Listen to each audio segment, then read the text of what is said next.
Hello and welcome to Staff Picks, the podcast for movie nerds by movie nerds. As always, I'm Mario Lanza, and I'm your guide on our journey through the world out there of movies that just need a little more love. Our movie today is a special one. It's a milestone of sorts on Staff Picks. This is the first time I'm ever doing a proper sequel on the show. And I've been very vocal in the past that in general I do not like movie sequels. I don't like reboots, I don't like remakes, I don't like sequels, I don't like anything that wasn't original. But there are several sequels out there that I think are especially interesting and fun to talk about, and this is one of them. Our movie, of course, is A Very Brady Sequel, the sequel to the Brady Bunch movie. It came out in 1996, and while I don't like it as much as the Brady Bunch movie, there's some really interesting, fun, standout scenes in this movie that I just have been dying to talk about for the longest time. And as luck would have it, I happened to find somebody who wanted to come talk about this movie. And hey, guess what? It's the same person I had for the Brady Bunch movie episode, which I will say to this day is still one of the most popular and downloaded episodes of Staff Picks. If you want to hear a good example of when the show first started off, and what one of their good early episodes was, go check out the Brady Bunch episode. So I want to welcome her back to the show. She is an improv comic. She is very well known on the internet in the Survivor and reality TV community. Welcome back to the show, Taylor Cotter. Thank you, Mario. Very excited to be back and to dive into a sequel that it's almost the same as the first movie in so many ways, but just not as good. So, in a world where there are so many sequels that are, I guess, both good and bad, I'm glad to be able to talk about one of the better ones. Now, first of all, I have to say, Taylor is my Brady Bunch friend.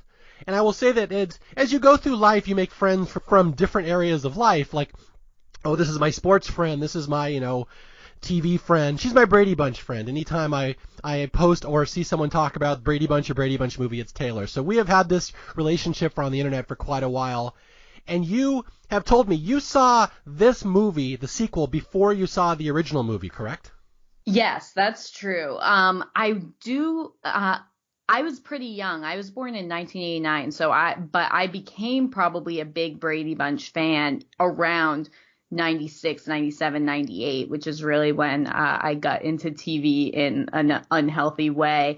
And so I believe my brother and I stumbled upon A Very Brady Sequel. We were like, this is amazing. A movie made from our favorite show. And we are, in maybe third grade and kindergarten, respectively.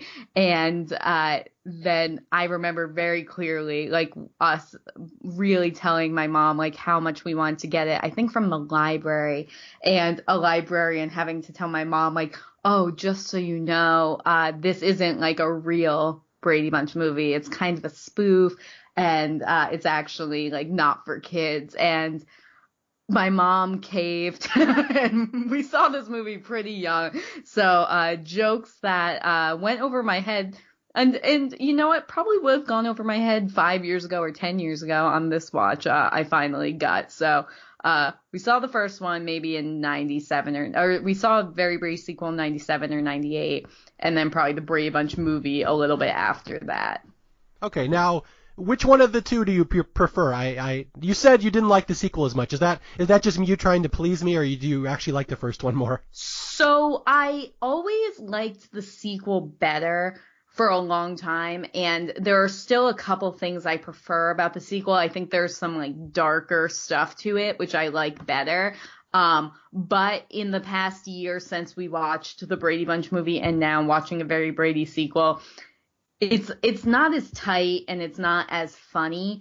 So it's I will say that I do think the Brady Bunch movie 1 is a better movie, but they're not so different. And it's amazing that they came out one after another. They didn't lose any of the cast. It's almost like they might have made both, like they could have shot them both as one kind of super long movie and then cut them into two.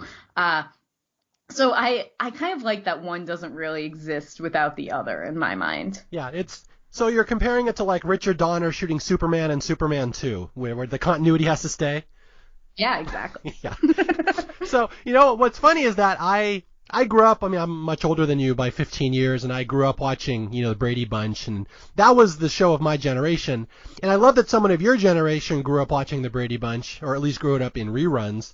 And it's funny because I have a son who was born in 2002 who hates the Brady Bunch. He could not hate a TV show more than that show. And whenever we have it on TV, he'll be like, why do people your age think this is funny? Why do you guys think the Brady Bunch is funny? And I'm always like, we don't watch it because it's funny. We watch it because it was a quirky little show that happened to be on all the time. Like, do you actually like the original TV show, or you just kind of enjoy it for what it was?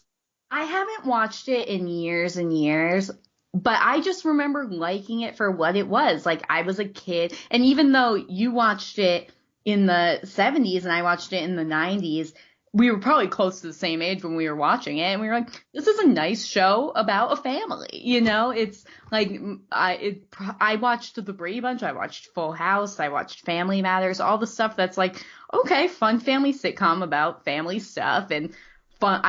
And as kind of an OCD kid, I love the symmetry of The Brady Bunch. Like, that was really a huge part of it for me. And, it's just a nice show. I don't remember ever laughing out loud at it, even as, a 9-year-old. Yeah. It's funny how older shows tend to be like that. Like, I've been watching, like, Family Ties and The Cosby Show, which you're not supposed to mention, but just it exists. The Cosby Show existed. But, like, you rarely actually laugh out loud at those shows. They're just kind of pleasant. I was watching Frasier today, and, like, it's very similar. Like, the jokes are telegraphed from so far away that you can't really laugh at it. Like, maybe someone might, but it would be hard to have a genuine kind of guffaw at any of these shows. But that doesn't mean they're not worth watching. Yeah. Although, again, there's no faster way to clear a room in the Lanza house than to turn on the Brady Bunch, that all kids will scatter. It's like their kryptonite. They cannot handle this show. That's amazing. And it's your wife's favorite show, right? Am I remembering that correctly? Yeah. Yeah, she is the Brady Bunch expert in this house, although she would say her favorite show is The Wonder Years, really. But okay. Brady Bunch would be number 2, and it's just that she knows every episode. Mm-hmm. Yeah, and that's the one thing I try to get across to people in these movies, that the Brady Bunch movie should have won some special award for how many references it made to the TV show, and like loving references, subtle references, just all over the place. And like Taylor said, the sequel is really a lot of the same. It may reference more episodes than the first one does, but like you said, it's not as tight, it's kind of scattered, especially the last half hour of the movie. They're just throwing in references left and right that don't really mean anything. It's just to see if you can catch them. So it's kind of sloppy, but like you said, it's close enough to the original that the spirit is there. Yeah, it's a lot of fun, and I wish that more movies were made like this. I don't know if really any others were. Yeah, I always say the Brady Bunch movie was the first of its kind. It's like a loving, savage, absolutely savage parody / tribute. And what's funny is the love-hate relationship that the actual Brady Bunch cast members have with that movie. Have you read about that over the years? I read a little bit about Florence Henderson wasn't a huge fan of the sequel, but that's all I saw. Yeah, the first one was better received, and again, as was the case, the original is always going to get more attention. The sequel is just kind of written off. But like a lot of the original cast didn't like the first one. Like, they were paid to be involved and they got cameos, so they thought it was cool. But I know Barry Williams didn't like what a nerd and what a dork Greg was in the movie. And I'm always wondering, like, what show was he watching that he didn't think he was a dork? But apparently he didn't. Yeah, I wonder if today they would be a little more like light about it, if they would have a better attitude about it today, because it kind of kept them relevant way beyond their time. But I'm guessing like people must like revere them for being Brady's, even though like none of them have done anything super significant since then. And if anything tries to tarnish that legacy, I guess I understand where they're coming from. Yeah. And then the Florence Henderson thing, like you mentioned, she publicly came out against the first movie, saying it wasn't true to the spirit of the Bradys, and like they weren't offering her money to be in a cameo, and they finally offered her money, so she kind of did a 180, and she reluctantly endorsed the first one. But this one, she just flat out hates, which is just, it's just funny. But yeah, what are I'm trying to remember the words that I read today. Like, she said the second one was mean-spirited. It goes against the concept of the Bradys. Like, it's just, and I know the founder, Sherwood Schwartz, the producer, was also kind of on the fence as well. He's not entirely sure if he liked these movies or not. It is like a savage parody, like you said. So the fact that it's both so pitch perfect and so, like, the jokes are so tight for the most part.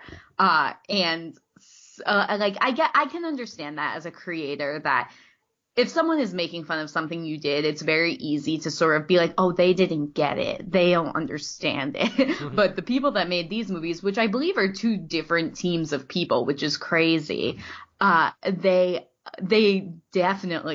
deeply understood the show and were able to make fun of it, which I know obviously you're a big SNL person, and like, satire is tough. Like, it's very hard to strike that chord. And when you do it right, it should be a little offensive. Now, I want to go back to something you said right at the start, where you said you tried to rent this Very Brady sequel, and the librarian said it's not for kids. I am very curious. Yep. Do you think this is a movie for kids? No, I don't. And I think that librarian was correct. And I think this is one of many movies that my parents we convinced them to let us rent that we probably shouldn't have. But I mean, I a lot of the jokes I think are nice, like family jokes, so that the adults will understand things that kids don't, so that's fine. But I'm like, there's straight up, this is like a movie with some, I guess you can't really call it straight up incest, but you can say like a version of incest. And then I do remember learning very clearly what mushrooms were from this film. Yeah, I don't think they're really hinting at incest. They're going right down the path of incest in the movie. I mean in the sense that, like, they're only step siblings. The jokes that I love, the one that I find really risque, are the Shelley Long jokes when Carol Brady is talking about all the things she wants Mike to do to her. Like, oh, I have something I'd like to put in me for a long time, Mr. Brady. Like, those are things that as a kid, those will go right over your head, and you don't really have to worry about it. Yeah. Now, I don't remember if we praised Shelley Long as much in the first one. 'Cause I know we talked about how awesome Gary Cole was as the dad, and Marcia, and Jan and Greg in particular. But I really love watching these Brady Bunch movies, and I watch Shelley Long now. And she's one of those people that's very much maligned. SNL has historically, bashed her, and it's kind of a thing that Shelley Long movies suck. But, like, she's so funny when you just watch her in these scenes, how she can act with her eyes. And she has a lot of good scenes in this one in particular. But I just wanted to give a quick shout out, if we don't talk about it the rest of the episode, how funny Shelley Long is, and how sad it was that she didn't really have a good movie career, because she really is funny.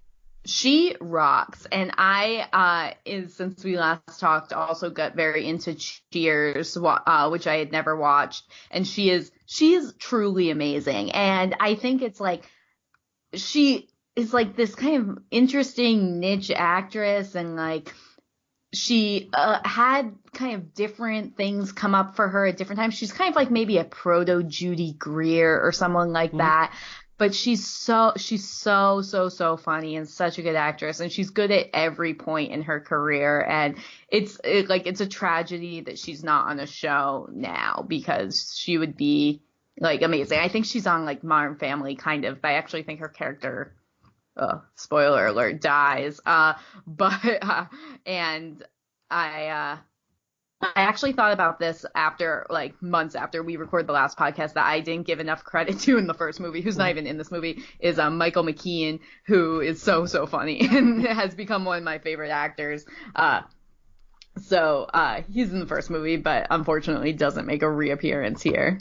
Well, luckily we do have Tim Matheson in this one, who, very significant character, who's actually in the movie more than a lot of the Brady characters. He's definitely the star, and I remember being a kid and like loving this so much, because the hugest hole, well, there's like a number of big holes very famously in the original Brady series, but super famously that they never ever mention Carol's first husband. So like, what an obvious, amazing thing to make a movie about. It's so good.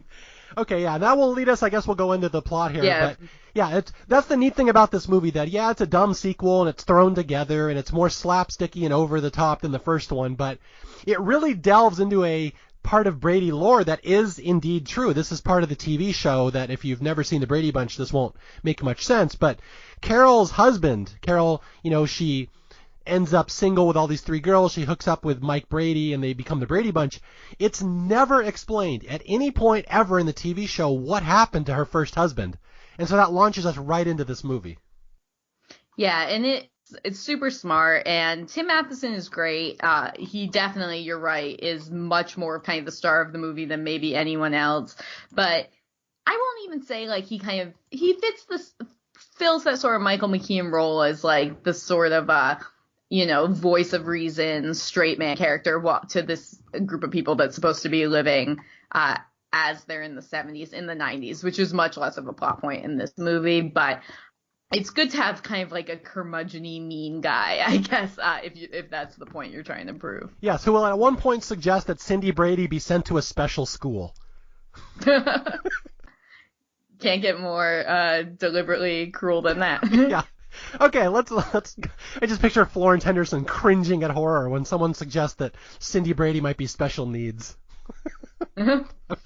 Yeah, I guess that's fair. I'm like, I don't know what Florence Henderson would have found offensive in this. I'm like, oh, right. Okay, so here we go. We're gonna walk through the very Brady sequel again, the very first official sequel talked about on Staff Picks. I did Deathstalker 2 a while back, but that's not really a sequel. It's kind of a remake. So, all right, so here we go. Very Brady sequel, and again, the story of these movies is that the Bradys existing in the 90s. As if nothing had changed in the past. They just gone right from the 70s up until the 90s, and they're still living their exact same life in the more modern society and everyone dealing with them. I think, is that a fair way to say it? Yep, exactly. Okay, so we open this one, and it's like a Raiders of the Lost Ark opening. This movie will have several homages to other movies where it's this dig site, and the archaeologists discover this horse statue. And where's it from? It's like from the Tang Dynasty, right? The 7th century Tang Dynasty? That sounds right to me. Yeah. I'm like, yeah, I didn't write that down. Good enough, yeah. So it's this horse statue, and they're these two explorers, and one of them, like, they're sailing back to the U.S. with a statue that's priceless work of art, and one of them decides to get greedy and cut the lines of the boat and abandon the other guy out at sea, and he swims to shore, and he has a plan that the statue's going to end up back in the U.S., he's going to get rich, blah, blah. It makes no difference to the story. It's just an incidental thing that won't come up until the very end. But what's fun is that we find out this horse is this incredibly ornate, rare auction piece that's worth $20 million. And then all of a sudden we switch right to the Brady house, and it's the horse on their mantle, or not on their mantle, their horse in their living room, right?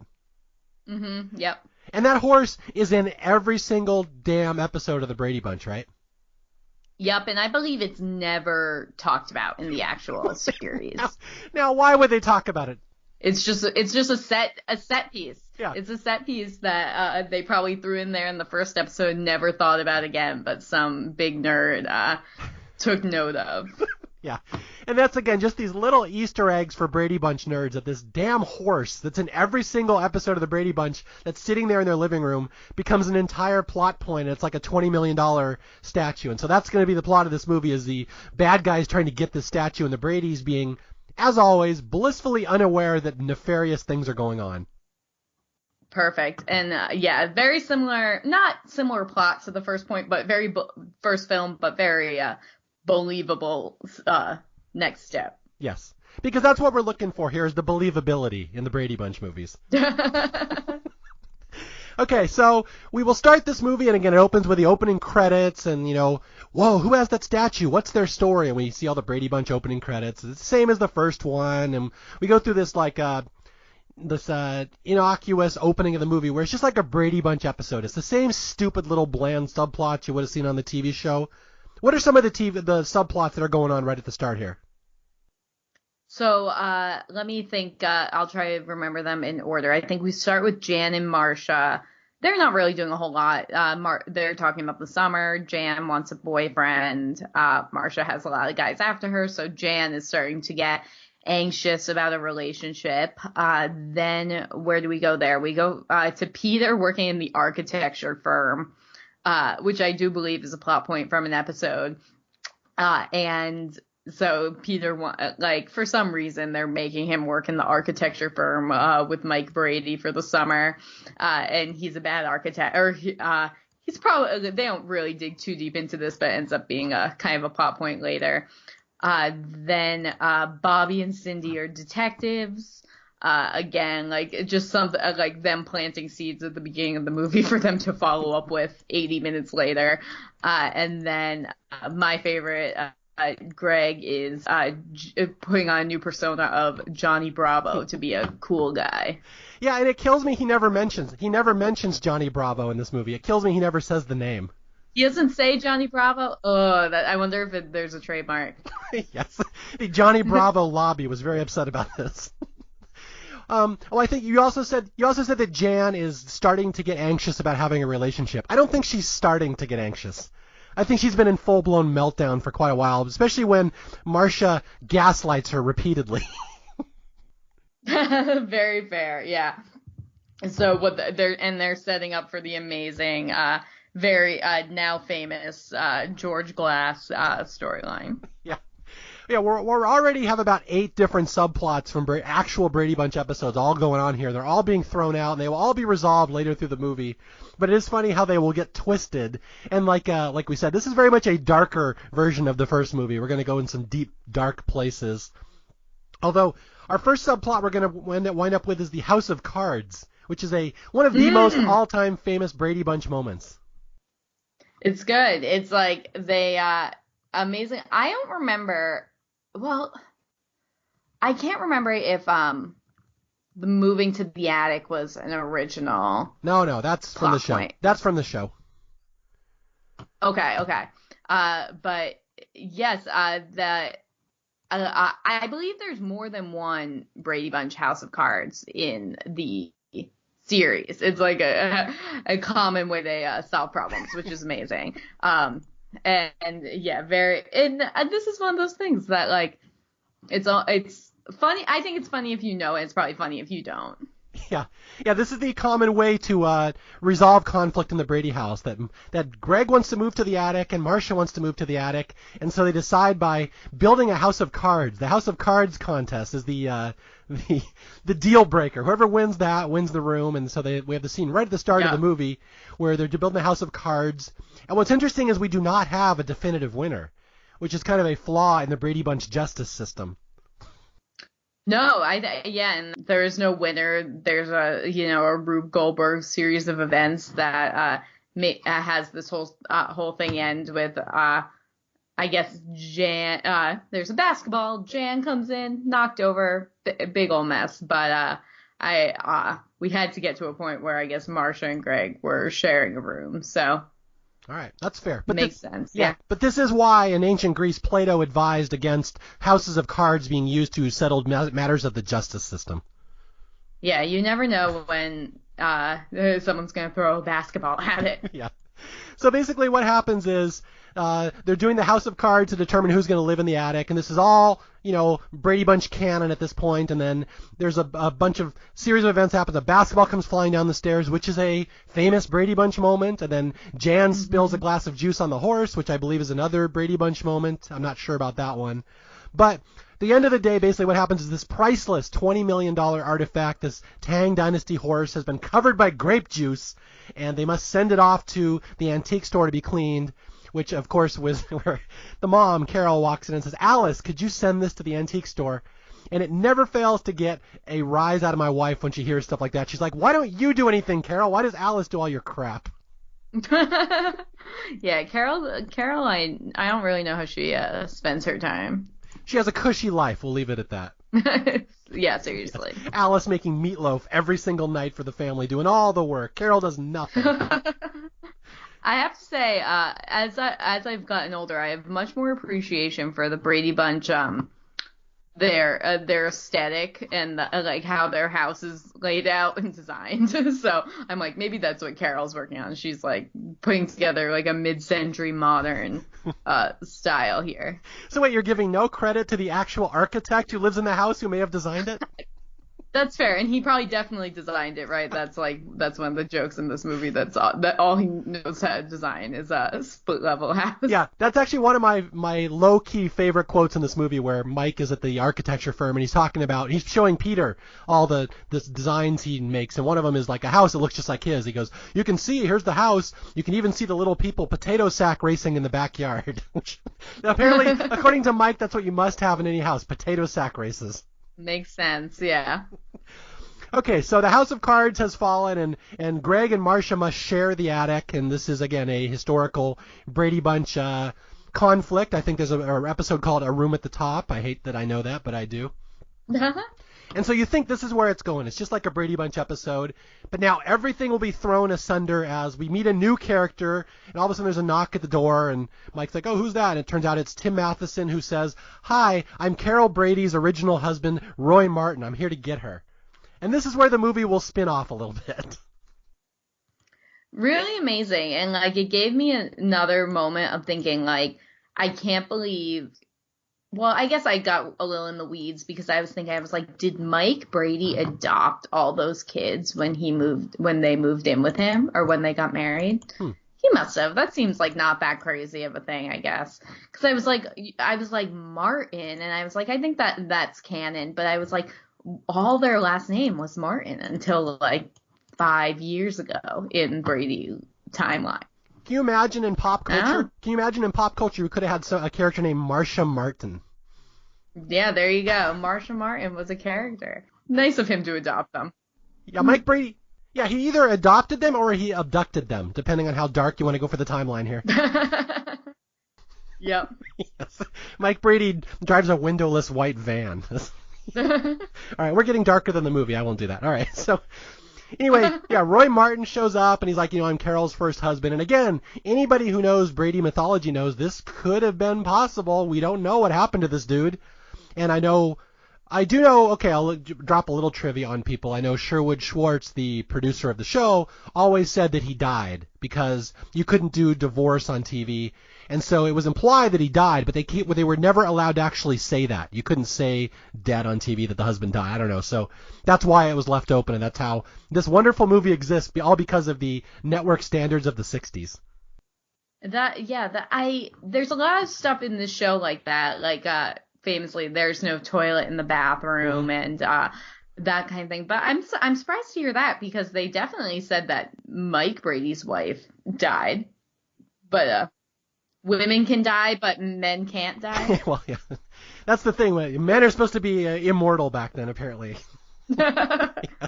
Well, I'm trying to remember now. I've read Sherwood Schwartz's book. I've read a lot about this. I think maybe Sherwood wanted her to be divorced. He wanted her to be liberated, that she got a divorce, and the standard said, no, you can't do that.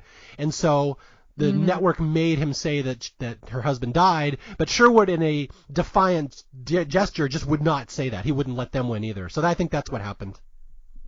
Very interesting. Yes, yeah. That makes sense. I'm glad they did that way. It's kind of a darker show if it's like two widowed people coming together than just sort of two people that happen to be unmarried. Mike Brady and Carol Martin were both involved in insurance scams where they offed their partners. Yikes.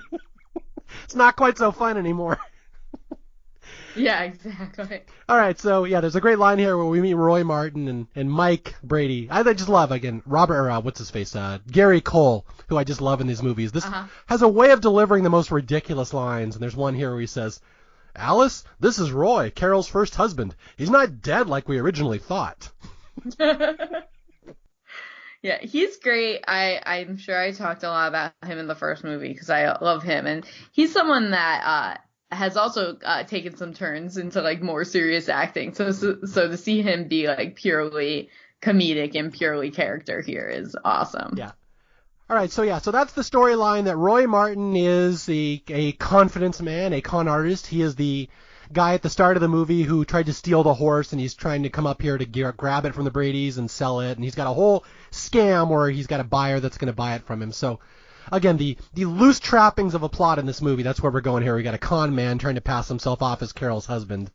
And all the kids, of course, love him, and he talks about how he's an adventurer, and he has nunchucks, and all the kids think he's the greatest thing ever. And although he does make a classic mistake right at the start, and this will be Roy's downfall at the end, that he does not treat Mike Brady with respect.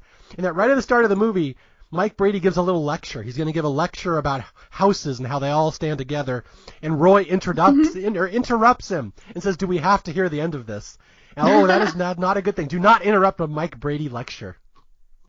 Mike Brady is a little bit like, I don't know if Mike Brady would have been revered in 2019. He's kind of a mansplainer. I think he's too beloved for anyone to ever come for him. Yes. He will mansplain quite a bit, but in all fairness, he does it to everybody. It's not just to the women. He mansplains to the world. Okay, so what happens right at the start is that, this guy Roy is the big hero, their new dad, and the girls are so excited to meet their dad again, and this is where Roy just starts out giving horrible advice to the children, which is hilarious because it leads into actual Brady subplots. And I always love the kind of the wormhole we go down in that level where he's like, Jan's like, "I can't get a boyfriend, I'm not popular," and he's like, "Well, with your face, you probably need to make one up," which is just a horrible thing to say. And Jan's like, "Make one up." Yeah. But not to Jan.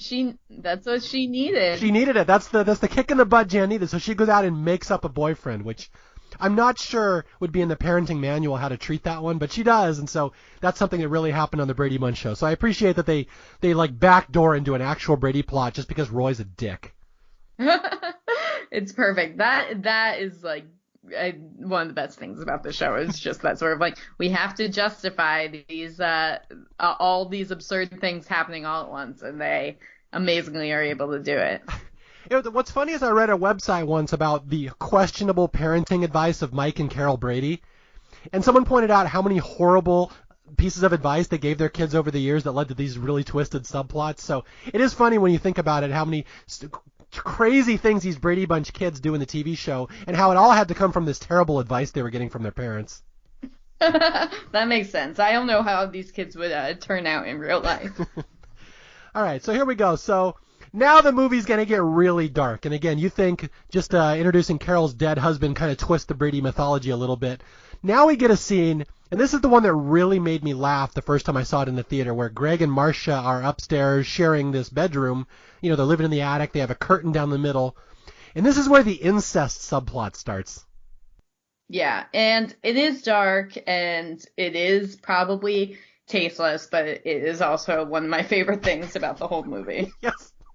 And again, there's levels of comedy and stuff like this. Now, of course, you know the backstory, that in real life, Greg and Marcia were like banging like rabbits. I have heard that, which I love that too. Yeah. So in real life, Maureen McCormick and Barry Williams were a couple, and they could not show it on the TV show because they were brother and sister. And so if you read Barry Williams' book, there's all these stories about them. They're supposed to have talks and scenes where they're just playing brother and sister, but there was so much sexual tension in the scene that they had to cut it. Like, cut, stop looking at each other that way. That's not how you play that scene. Greg does not want to jump Marcia. So they would have to do all these special rules to keep them from doing bedroom eyes at each other. And that's what this subplot in the movie really is about, that they're tapping into what was really going on in the scene. So it's kind of even meta humor in a way, that Greg and Marcia start lusting after each other now that they share a bedroom, and they see each other undress through the curtain a la George Costanza. I gotta say, though we are told, there's not a lot of mention throughout the series that this is a step family. Like I said, they all have the same last name. They all call each other brothers and sisters. They all treat each other like brothers, like brothers and sisters. But Greg and Marcia are step siblings. I'm not here to moralize whether step siblings get together. In the movie Clueless, everyone thinks it's fine. So I'll also I'll be the first to say that if you have a hot step sibling, you should go for it. That's right. Important advice from Taylor Cotter. Why not? Like, this is I like, it's a fun subplot. I love it in the movie. My only qualm with it is that it doesn't go further than it does. Well, you wanted to see more hardcore action with Greg and Marcia? I don't need to see it, but I wish it had been implied. Yes, the director's cut, the even more non-appropriate for kids version that Taylor was requesting in the back room of the library. Yeah, I would say I didn't really care that much about this part when I was a kid, but now as an almost 30-year-old woman, I'm like, let's go for it, guys. If you're gonna do it, let's do it. And you know what's funny is that this movie wasn't the first time that they point out that the kids aren't related. Now, you said I'm an SNL fan. There's a very famous SNL sketch from the 90s. You know which one I'm talking about? The Brady Bunch versus the Partridge Family? No. Oh, good. Well, you're in luck. Go find that sometime. It's the Brady Bunch versus the Partridge Family having a sing-off to see like who's the better band, and they just start bashing each other. And at one point, who is it? It's Susan Day as Laurie Partridge says, "You know, none of you Bradys is related as brother and sister. What's going on over there?" It's like, so that was the first time back in the 90s I kind of heard that. Oh yeah, they're not technically related. They could be doing anything, and they're perfectly legally justified. But yeah, it's definitely something that's people aren't talking about it, and people should be talking about it. Yes. So yeah, and this scene in particular is just wonderfully done with them watching each other undress through the curtain, and then Greg's like, "Marcia?" And Marcia's voice just lowers. It gets so husky. She's like, "Yes, Greg." And it's like, I just love the way that Christine Taylor does that. I loved one of my favorite scenes in this movie. Yep, and I believe that her counting when she's brushing her hair is an old reference too, that Marcia Brady would brush her hair 1,000 times each side every night. Yeah, and although what's funny is if you know even more Brady lore is that was the thing that Marcia Brady would brush her hair endlessly, but in real life it was Jan that would do that. Like Jan's mom was like the ultimate stage mom, and Jan had the perfect head of hair. So it was kind of a running joke among the other cast members that Jan's mom had to brush her hair 100 times every day in each direction because it was so perfect. Wow. So the Jan and Marcia stuff started early. Yeah, there you go. All great hair all around with those two, though.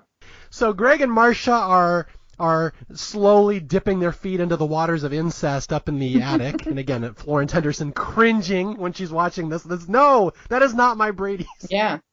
It could have been a good Flowers in the Attic reference there. I don't know if you're familiar with that book.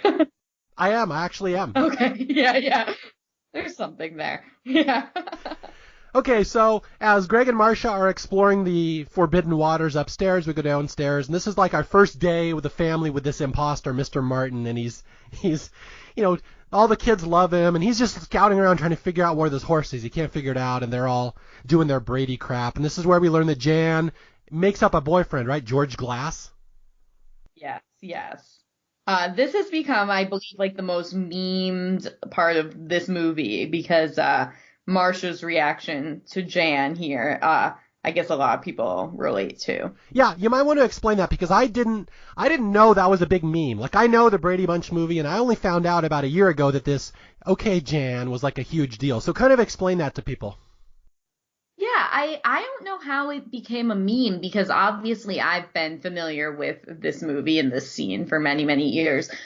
So I guess it's it's a kind of just a reaction meme. Anytime someone says something that's a little unbelievable, there's just a clip of Marcia saying a gif of her saying "Sure, Jan," and now "Sure, Jan" has taken off in itself as its own little thing. It's on Urban Dictionary, and it's its own thing. I didn't know it was actually from this one. I always thought that was from the original Brady Bunch movie. So I was kind of shocked when I saw it this afternoon. I'm like, oh, that's from this one. I didn't know that. Yeah, I never really thought about the difference. But I think that it's just it's a big reaction to George Glass, which I think is one of the most famous storylines both from this movie and from the Brady Bunch. I'm guessing that people maybe a little younger than me might know this movie a lot better than they'll ever know the Brady Bunch show. Yeah. Because the George Glass stuff in the movie is a little more it's definitely funnier and like a little sillier than what happens on the show. Yeah, and I think that's pretty much true for everything in the Very Brady sequel. Everything's a little more over the top and a little more comedic than maybe the original Brady Bunch movie or the original TV show. And the original Brady Bunch movie really tried to play these scenes straight, and this one they go way over the top. And the George Glass one, I think, is very, very much a good example of that. That it's much more over the top than it was in the TV show when she invented a fake boyfriend.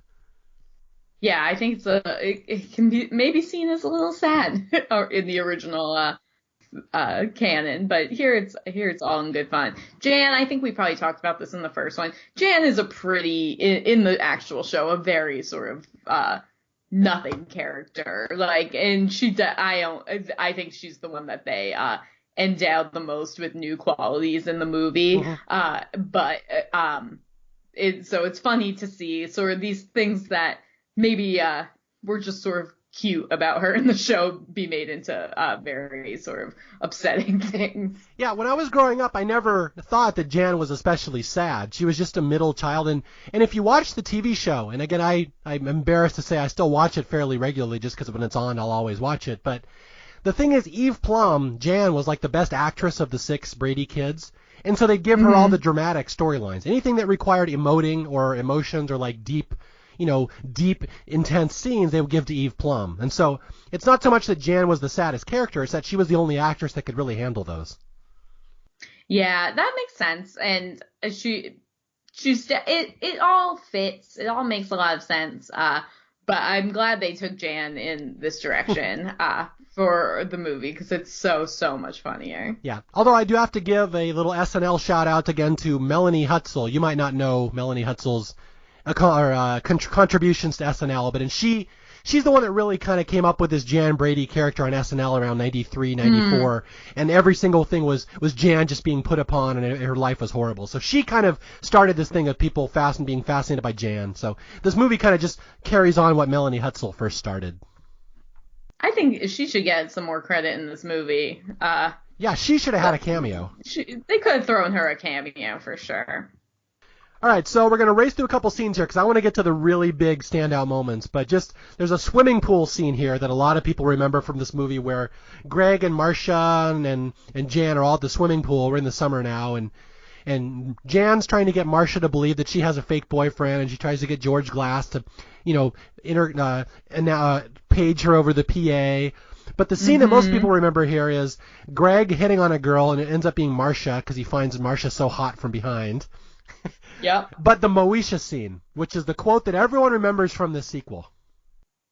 Yes, we have RuPaul back, which everyone, it's so crazy to think that RuPaul was a totally recognizable figure in 1996 and is more recognizable today. Someone that people would have been very excited to show up in kind of a cameo role in these movies, because if they made this movie in 2019, RuPaul would play the same character and look exactly the same. Yeah, that's funny. And again, RuPaul is Jan's guidance counselor. And it's really funny. I mean, it's interesting why they picked RuPaul to play the guidance counselor, but it's really interesting the advice that RuPaul, who plays Mrs. Cummings, gives to Jan, how to be happy in life, is be true to yourself. You have to have a mystery about who you really are, and you go, girl, which, again, all apply to RuPaul as well. So it's really kind of a meta, interesting thing that RuPaul got picked to play Mrs. Cummings. And isn't there a line in there, too? Even if it's a drag or something like that, a very good, Yeah, even if it's a drag, yeah. Yeah. But the line that everyone remembers here is then RuPaul's Mrs. Cummings, 3 kids come up, and it's like the same dynamic as the Brady girls. These 3 African-American girls, and one's brushing her hair, and then there's a little one with the pigtails, and there's the kind of chunky one with braces who's mad that the older one's getting all the attention. And this is where we really date this movie when it was made. Yep. She's like, why does Moesha always get all the attention? Moesha, which would have been a very funny joke in 1996. I'm not sure a modern audience would even know what they're talking about there. It was a big time for Moeshas in that time, and I don't know if there's been a famous Moesha since, but We can only hope. The golden age of Yeah, Moesha's right there. Certainly. Yeah. So yeah, Moesha, a TV show starring what, Brandy? Was Brandy in that? I kind of forget. Yes. All right, so that's a topical reference, and that's always one of these dangers of don't always put topical references in your movie that no one will understand 20 years later. Hey, maybe they believed in the staying power of Moesha. Yes. They thought it would be a classic, it would be endless and timeless. Yep. Okay, and this is where the plot's going to start moving forward ahead, where Bobby and Cindy back at the house are doing their detective thing, and they're looking around because, oh, horror of all horrors, Kitty Carryall is missing, which, one of the 10 most famous Brady Bunch episodes.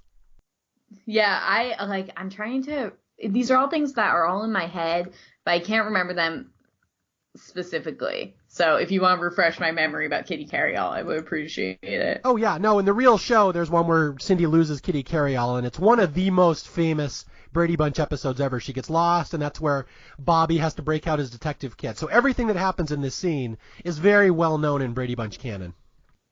Perfect. Yeah, and I am wondering if Kitty Carryall is a real toy, and I think it might be. It is. I believe it is. Yeah. And then they stumble into Roy Martin, and he's got a great line here where I love how many times he'll start to swear in this movie and then realize he's around the Bradys, so he can't. And it's really funny. Watch him.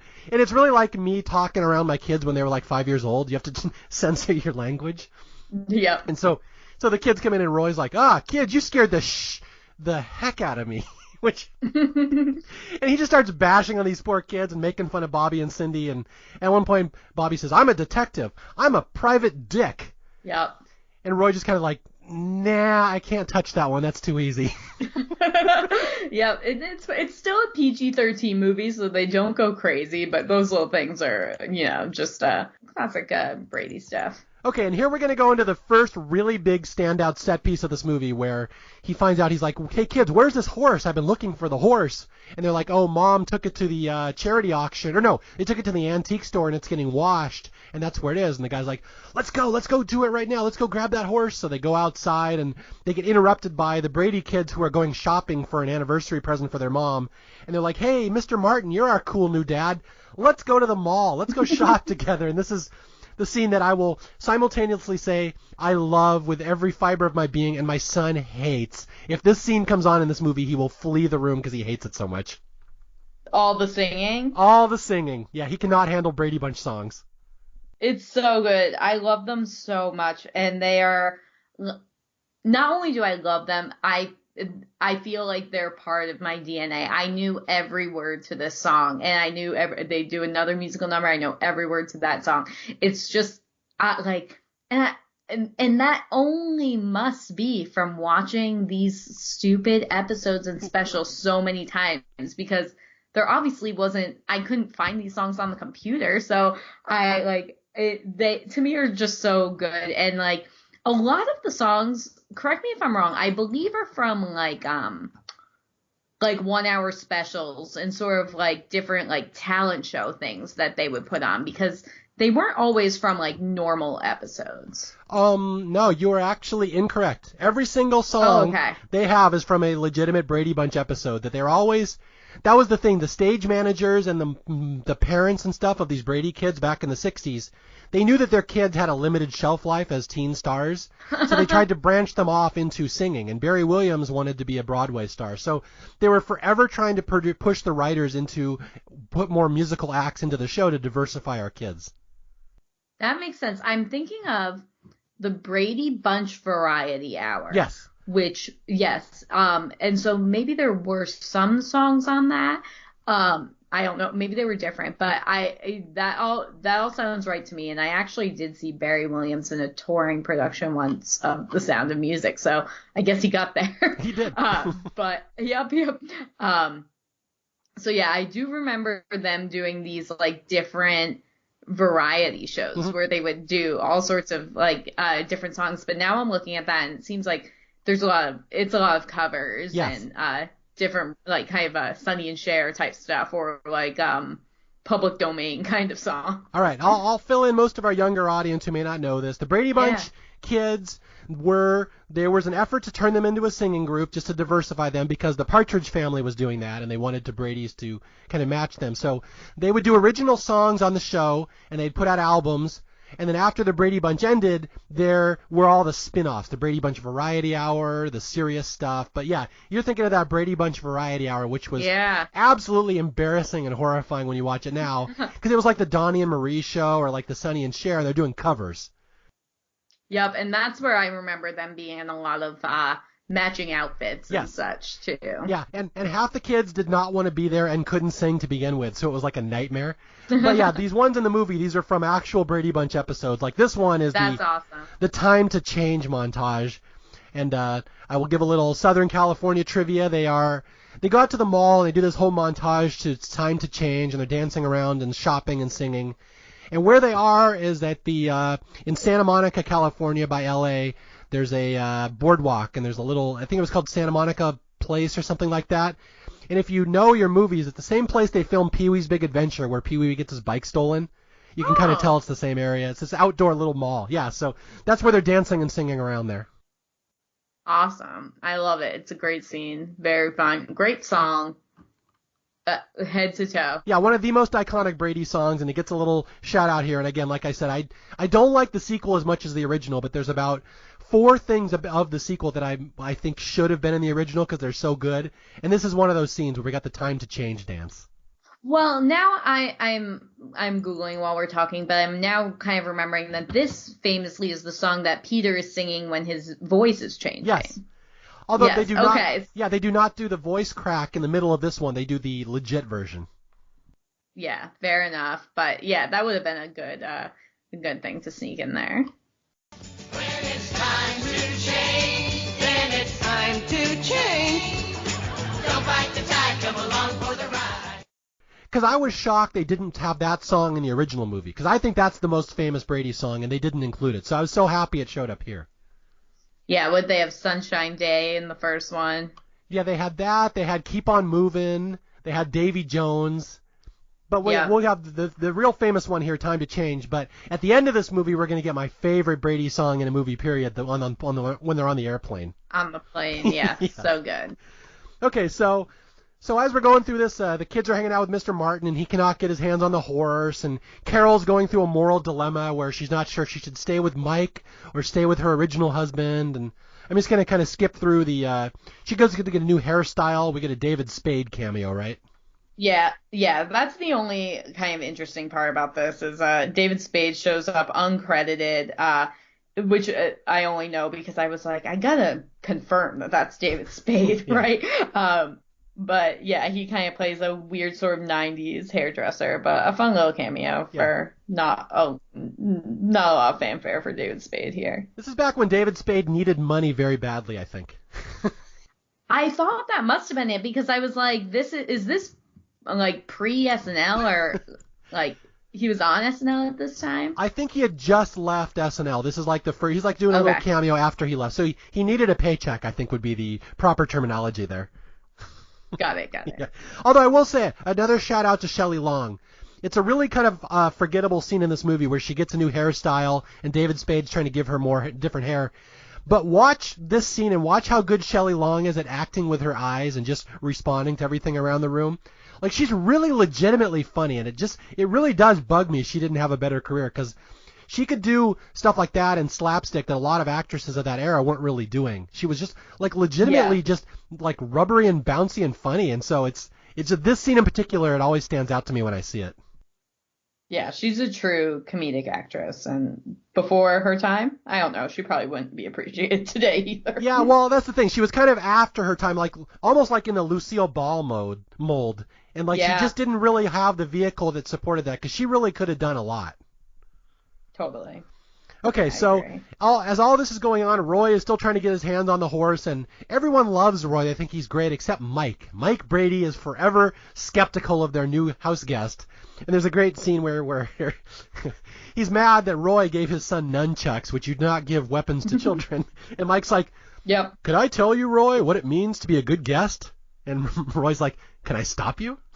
Like, I just love that. He's the one person that does not want to hear a Mike Brady lecture. Yes. Yeah, very good. I love that scene because they're wearing the same suit. Yeah. Okay. So Okay, we're going to fast forward through the plot here a little bit, and this is where Roy finds out that this horse is going to be sold at an auction tomorrow, and it's valued at up to $50. This horse is going to sell 50. And he knows it's worth $20 million, so he's like, oh my god! So he's got to get to this auction tomorrow, get the horse, and get the hell out of this crazy house with these Brady kids. Although he's going to. This is the scene that I think most people would call the biggest standout scene in this movie, the animated tripping with the Bradys scene. Yeah. Now, have you ever seen the Brady Kids animated series? There was a cartoon in the 70s. Have you ever seen it? I think I've seen one or two episodes because a lot of that Brady, like alternative Brady Bunch stuff wasn't on Nick at Night, but it would sometimes be like on in the morning. So I kind of I definitely remember seeing like one or two episodes, but I am not super familiar with it. Okay. See, I personally have never seen the Brady Kids animated series, and I'm just explaining this to people who might not know it existed. There were so many spin-offs of Brady Bunch things in the 70s, late 60s, early 70s, and this animated series was one of them. And I've never personally seen it, and I'd have to check with my wife. I'm not sure she's even seen it. But I'm sure it's impossible to get. Like, it's one of those shows that feels like it was probably lost to history, but it kind of looks like Scooby-Doo. Yeah. It looks like every cartoon of that era. They all had a yeah. But what's funny is there's a scene here where Roy is going to take mushrooms. Alice slips mushrooms into his dinner, these magic mushrooms that he had in his bag, and he starts having a massive trip. And he goes into the Brady Bunch Kids animated series, and he's spinning around, and like they're actually referencing side characters and the animals that were in the Brady Bunch TV series, the animated series. Which again, I've never seen it, but anybody who knows their Brady Bunch trivia hardcore knows how funny the scene is because they're referencing very obscure stuff in here. I did not know that. That's awesome. I want to go back and watch that and see if I can pick anything out because that's really, really funny. It is, and it holds up well even if you don't know the series. It's just a hilarious scene with this guy taking all these mushrooms, and he starts tripping, and like Carol's clothes, she's got these little flowers on her shirt, and they start flying around the room, and it's just the trippiest scene. You wouldn't think you'd see it in a Brady Bunch movie, and he just has this massive trip, and it's just, they're playing, what is the song? Good Morning Starshine? Yeah, it sounds right to me. It's fantastic. So yeah, this scene is as good as anything in the first Brady Bunch movie where Roy trips and just, it's great. I cannot say enough about it. Just Google this one if you just want to see one scene in this movie, how funny it is.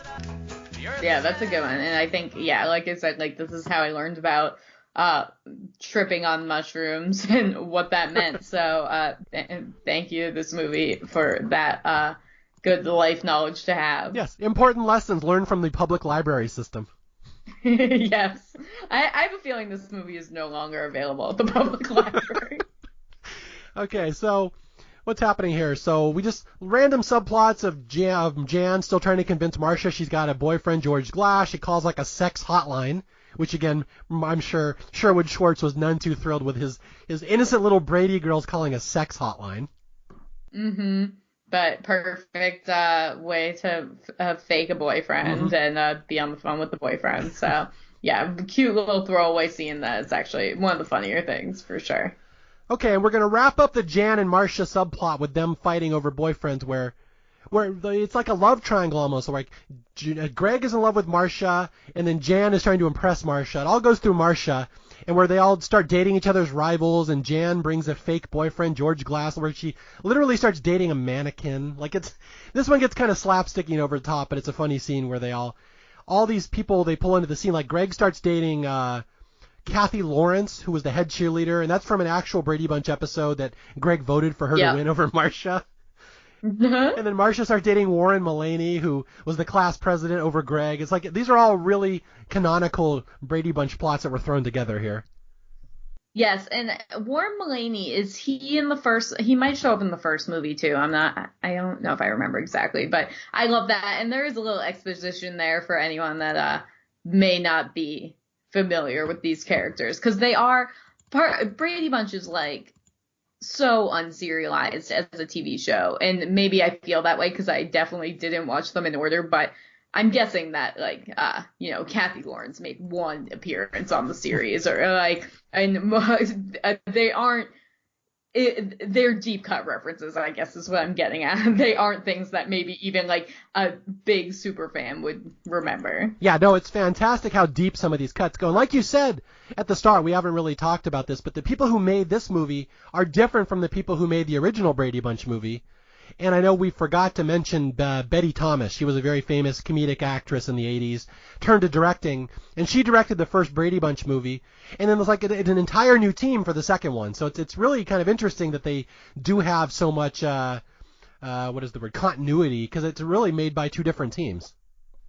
Yeah, I was very surprised to hear that because, like I said, I wouldn't have been surprised if I found out that this was cutting room floor stuff from the first movie. It's so everything is the same. Like the lighting's the same, the cadence is the same. I really, except for no cameos, and they have a bunch of other celebrity cameos instead. You would never know that these were created by different people. Yeah, and let's just state the obvious here. There was a bunch of Brady Bunch movies that were made. There was the first one, the original, in 95, 94, and then this one in 96. And they made a bunch after that, and they all became, I think, made for video. They never were in theaters. And that's when the characters and the actors started dropping out. I think Gary Cole and Shelley Long might be the only two that stuck with it the entire way. But I certainly wouldn't recommend any of the ones after this one. I think this is kind of the last hurrah. Have you seen the other ones? Is that like the Bradys go to Washington and stuff? Yeah, the Bradys go to Washington, and there's another one too. I think there's 4. Yeah, I feel like I've seen Brady's go to Washington again on TV. They would randomly show these kind of things, like during the day, those I think are more confusing to me because since the cast changed and they're a little less parody. They feel like they are maybe canon to the original Brady universe. Yeah, what happens is that they eventually become the thing that they're making fun of. Yeah. Yeah, that's the problem. Like these first two are very savage, almost mean-spirited, but very intelligent parodies, and then they eventually just become like little Brady Bunch episodes for kids. They become the thing they were making fun of, which is kind of sad. Yeah, that is sad. I wonder how, who... Yeah, and I'm looking at these. I believe that it's the Sherwood Schwartz descendants that created those movies. So it's not the comedic people, but it's Lloyd Schwartz and then someone named Hope Juber wrote those movies. And those are canon Brady people. So they really... This is actually kind of crazy that they took the actors from the parody and then they inserted them back into the canon creation. So it's like, it's what you're saying that they became what they were making fun of, but normally when you say that, it's like a kind of an aesthetic thing. This is like a literal, they became what they are making fun of. Yeah. Although that you can read that a different way as well, in that the Schwartz family and the Brady Bunch cast members, the originals, were not happy with these movies because they presented the Bradys in a darker, more mocking way. And so you could almost say they were trying to take back the image of the Bradys and make them more wholesome again. So I guess it's really potato, which way you look at it. But yeah, it's very much different mindset in those TV movies based on these two theatrical ones.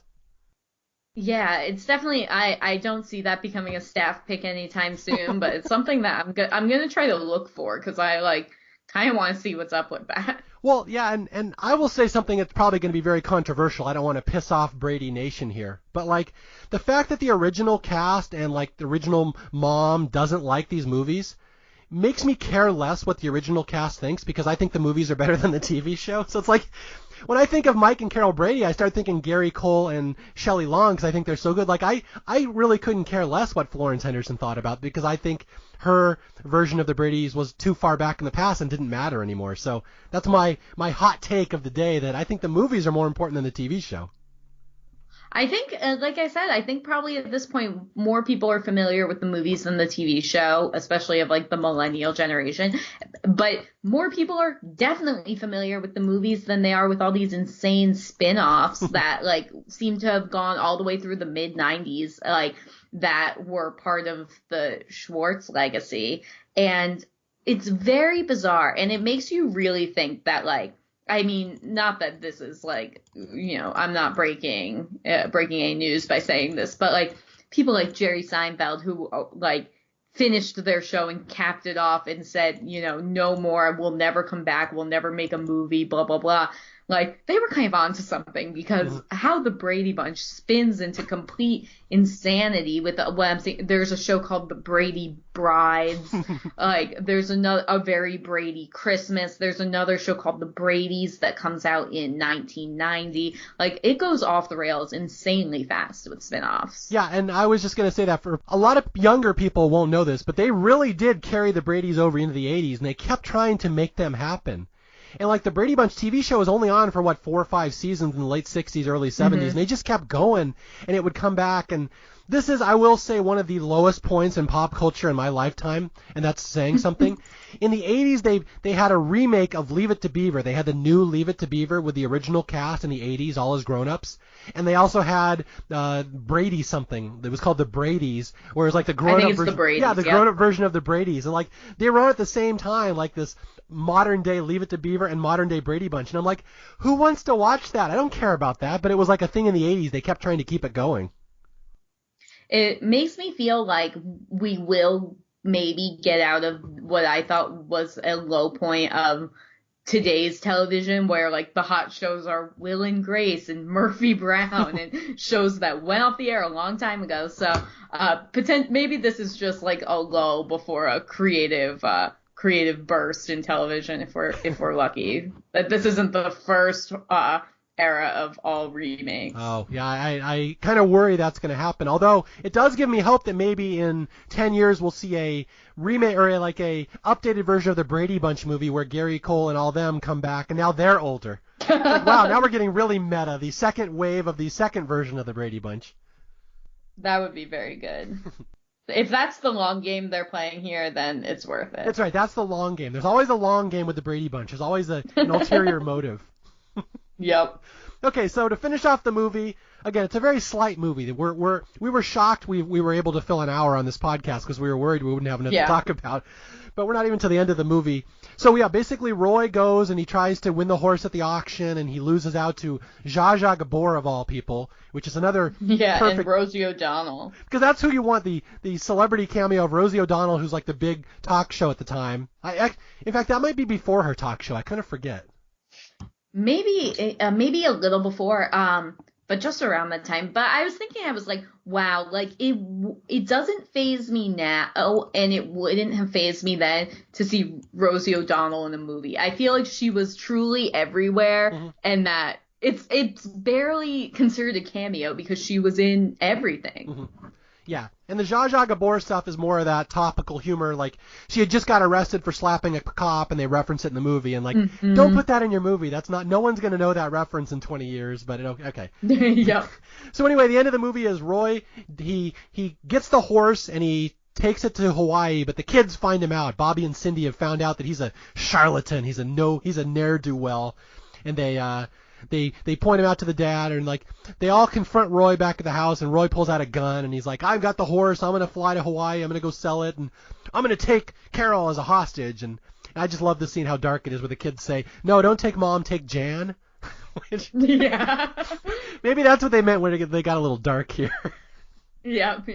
I like. And that. this is also where he suggests that Carol sends Cindy to a special school. Yep. Okay, so Roy flees with Mrs. Brady and the horse, and it's like a crime caper from here on out. It's kind of silly, the last part of the movie. But we do have one fantastic musical interlude here where Mike takes the kid. He's like, all right, we'll go rescue Mom, and we're going to Hawaii. Pack the flowered shirts. And they're like, yeah. And again, this is one of the most famous Brady subplots, that they actually did go to Hawaii for a couple episodes. It's a big deal, and we're going to try to recreate that. But this flying scene, this one is something special. Yep, I love it, and it's the heart of the Bradys, and it's the heart of these two movies. Is just Brady kids are feeling down on a plane, so what else are they gonna do but sing? All right, I'm gonna paint a picture. I'm gonna try to paint a picture for people who've not seen this. That the Bradys are flying to Hawaii to rescue their mom from being kidnapped and this man who has stolen their beloved horse. And they're on a plane, and they're trying to think what will cheer us up. And Greg produces a guitar, and they start singing on the plane. And what I love is that they pull out a kind of an obscure Brady cut. This is like a deep cut here, this good time music. Yep. I don't know what episode this would have been from. This is from one of the last episodes. It's like fourth or fifth season, and I had never seen this episode. And I'm not sure my wife had either, and I'm waiting for her to come storming in here and correct me. But I don't think either one of us knew this was an actual Brady song. They start playing, "Let me hear some of that good time music," and I'm like, I don't know that song. Is that an original?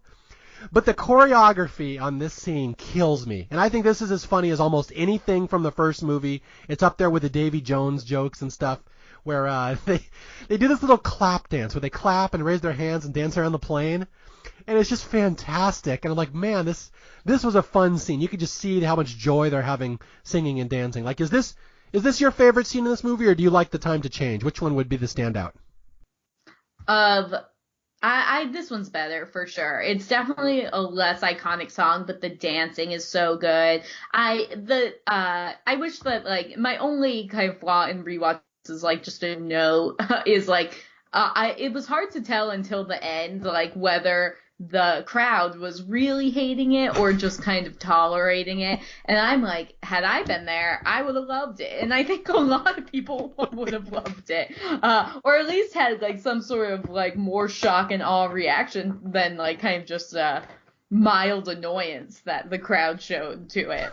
Yeah, it's a great scene, and it's just fun watching people react to the Bradys, and again, that's the one thing that's missing from the sequel, is like the modern audience just reacting to these Bradys. You don't get that as much. Yeah. But this is the one scene where they're all just saying, "Oh my God, look at these people singing," and then we get the wonderful capper, which might be the funniest line in this entire movie, where the Bradys get interrupted by the PA, the stewardess, in the middle of their song, and the lady says, "May I have your attention, please? With those of you dancing and singing in the aisles, please sit down and shut up." Here, here. Yeah, a much quoted line by me and my brother when we saw this movie. Yeah, I remember seeing this and just laughing. Oh man, like, even though this is a dumb sequel, that scene and that line right here makes this worthy of the Brady legacy. And then, like, the Bradys finished their song. They've been admonished, and people start applauding because the stewardess told them to shut up. And then they all sit down and they do that one last clap, the little choreographed clap. They still fade out. They fade out. It's so good. Yep. Oh, so that's the one scene. I mean, there's a couple scenes in this movie. I'd say 4. That's the one that I think is fantastic. Yeah. It showcases that sort of Brady showmanship. I love that it's like there's full backing track for everything that comes out of nowhere, and yeah, it's truly beautiful. Yes. And I just love that Greg produces a guitar from underneath his seat. I remember thinking as a kid, like, when did they plan all this choreography? Like, and I'm like, no, it makes sense that they did. Like, it's not beyond the Bradys that in their downtime they would have been doing, practicing choreography. It tracks with everything we know about them. I love in one Brady Bunch episode how they want to be a hot teen singing act, and they have to put together an act for $10,000. And I think Greg literally throws it together overnight in the garage, and they go in there professionally good by the next day. Yeah, but I'm like that. I believe it. I think if anyone can do it, they can. Yeah, and here's Barry Williams not thinking that Greg was a huge dork. Like, sorry, if you can choreograph an entire stage show with your 5 brothers within 6 hours, you're a dork. Sorry, Greg, you're not Mr. Cool Popular Guy. Yeah, Johnny Bravo would never do that. Yeah. So we go to Hawaii, and the Brady's coming after rescue Carol, and it's all kind of caper stuff, and they really get sloppy at the end of the movie. They just start throwing in references to the Brady Bunch show left and right, like the tiki and the spider, and I'm not even going to go into that because the movie just doesn't really explain them. But there is a big showdown at the end. Yeah, I will say the one I'm sure you know this one, but if you don't, Marsha has to give Greg CPR on the beach, which is like just a very stupid little scene.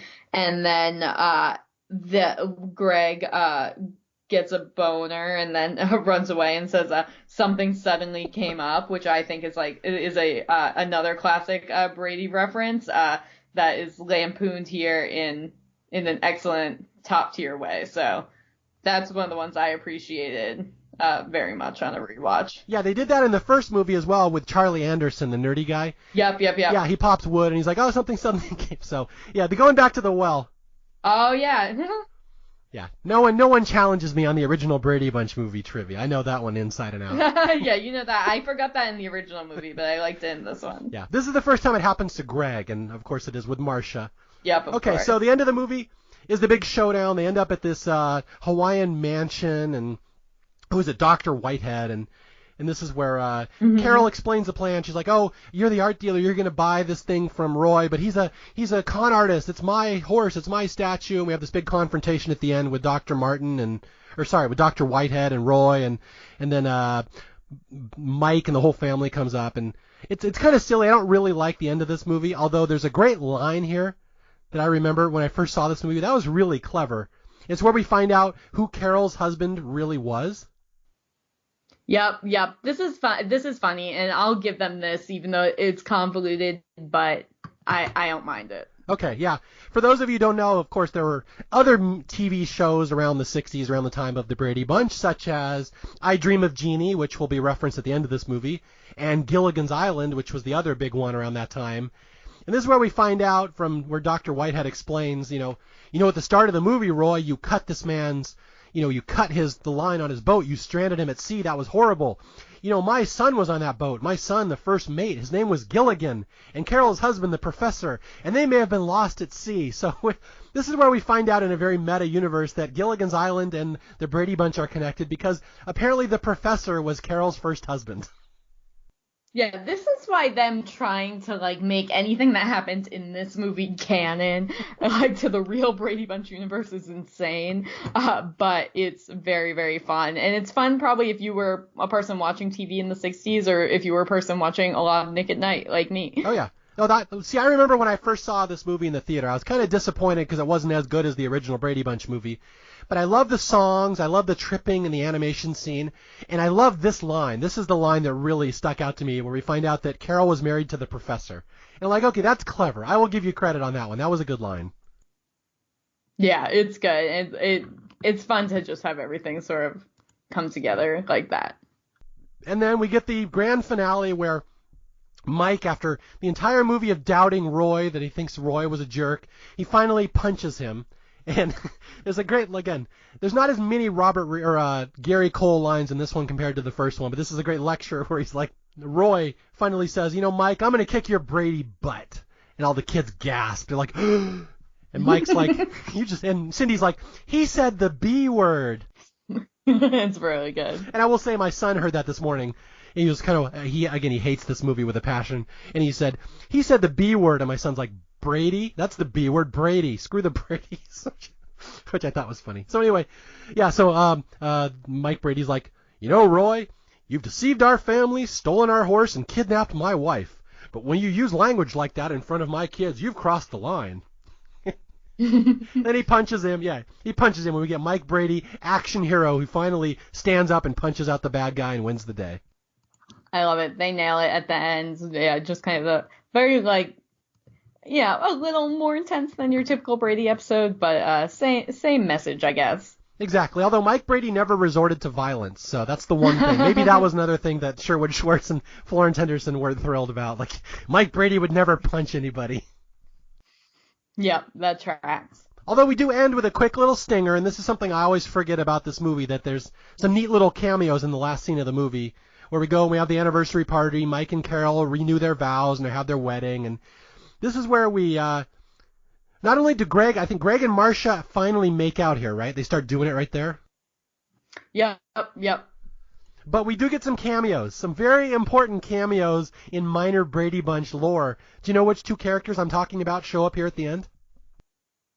Don't they do a quick reference to Cousin Oliver and Tiger? Tiger, yes. Tiger's the dog who died in real life. And what's funny is in real life they had this dog, Tiger, on the show, and he was hit by a car, and he was killed, so they wrote him off the show. They just quietly made him disappear.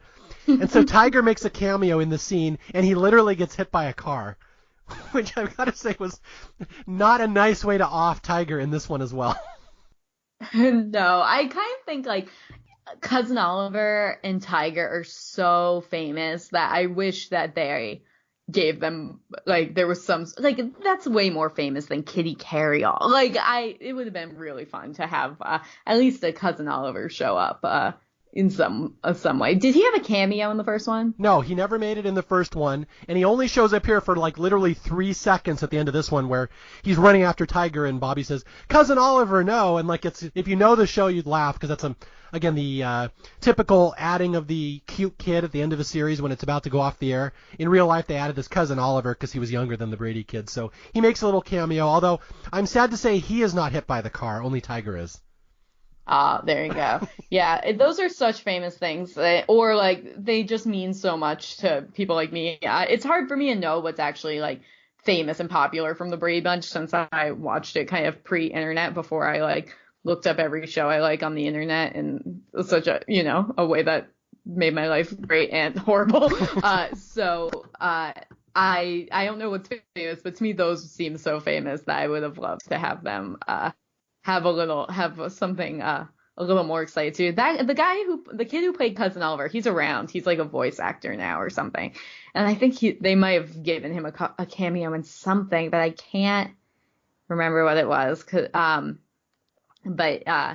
Yeah, that would have been fun. I think technically the actor who played Cousin Oliver, Robbie Rist, I think he was the most successful of all the Brady kids. That's amazing. I know. Doesn't say much about the rest of them, but yeah, I think he actually did pretty well. But yeah, people have a love-hate relationship with Cousin Oliver. People love him or love to hate him. It's one of those things. But yeah, he's, like I said, that's kind of the Brady Bunch joke. It's a shame that only Tiger gets hit by the car here. They couldn't take out Oliver too. So yeah, Jan ends up with George Glass. Mike and Carol renew their vows. Greg and Marcia start making out hardcore. And we end the scene with another cameo where Jeannie, this is where we find out where Carol throws the bouquet and ends in the street. And Jeannie, Barbara Eden of all people, comes and picks it up. And she's like, "Oh, hello. I'm looking for my master, Mike Brady. He's my husband." And then Carol passes out, and that's the end of the movie. Amazing. It matches very well with the Gilligan's Island reveal that we just got a little bit ago. So it's got another sort of them kind of insinuating that all these kind of Nick at Night type shows take place in the same universe. Very good. It seems like it might be setting up for a third movie, but of course we know it wasn't. Oh wait, there was plenty. There was a third and fourth movie. You forgot the Schwartz ones. Okay. I wish. I agree. They never did another theatrical movie, and it's probably best they did because of diminishing returns. But I will say again that there's enough in this one that makes it stand out for me as sequels go. Again, I am the world's biggest sequel hater, but there's at least 4 or 5 things in A Very Brady Sequel I think are equally as good as the first movie. And I've heard people argue this one's better than the first one, and you even saw it first. So if you like this one more than the first one, I can respect that, because they are, brothers from the same mother. They came from the same place of love. But to me, this is really where the Brady Bunch series ends. They had one last hurrah here. Yeah, I think this one, and let me know if this is true, I think it had more buzz. Well, like it was a very advertised. Yeah, only because the first one was a big hit. And that's because I remember seeing ads for the first one, and like, this is stupid. Who wants to watch a movie based on a TV show? I'd never seen anything that had ever been like that was good. Like, a lot of people liked the movie Dragnet, which was based on that show. I can't stand that movie. So like, I had a rocky history with TV shows being made into movies. So the first one was a big hit, and then there's the buzz for the second one. So that's why. That makes sense. And so, yeah, kind of a sleeper hit, and then people went crazy for this one, even though it wasn't as good. Yeah. So that all makes sense. So yeah, I would say it's hard. I would be very surprised if someone liked one of these and didn't like the other one, but I'll definitely hear arguments about why someone likes one over the other. Okay, well, we've officially walked through my very first sequel here on Staff Picks. I want to thank you for making it pleasant and helping me with the Brady references. Anything else you want to add before we sign off? No, I hope that everyone has a sunshine day and keeps on moving and, does all the things that Mike Brady would have wanted you to do. Yeah. And they keep on listening to that good time music, right? Yeah, keep on listening to those good time podcasts. All right. Thank you again, Taylor. I just want to thank you for stopping by. Again, my name is Mario Lanza. This is Staff Picks. You can reach me online at staffpickspodcast@gmail.com or on Twitter at Mario J. Lanza. And until the next time, I'll be out there looking for more movies that deserve a little more love. And I may even slip another sequel in there once in a while. So we've crossed the line. This is the Field of Dreams barrier we just walked over. We can't go back. So again, thanks for listening. I'll talk to you guys later. Goodbye. Goodbye.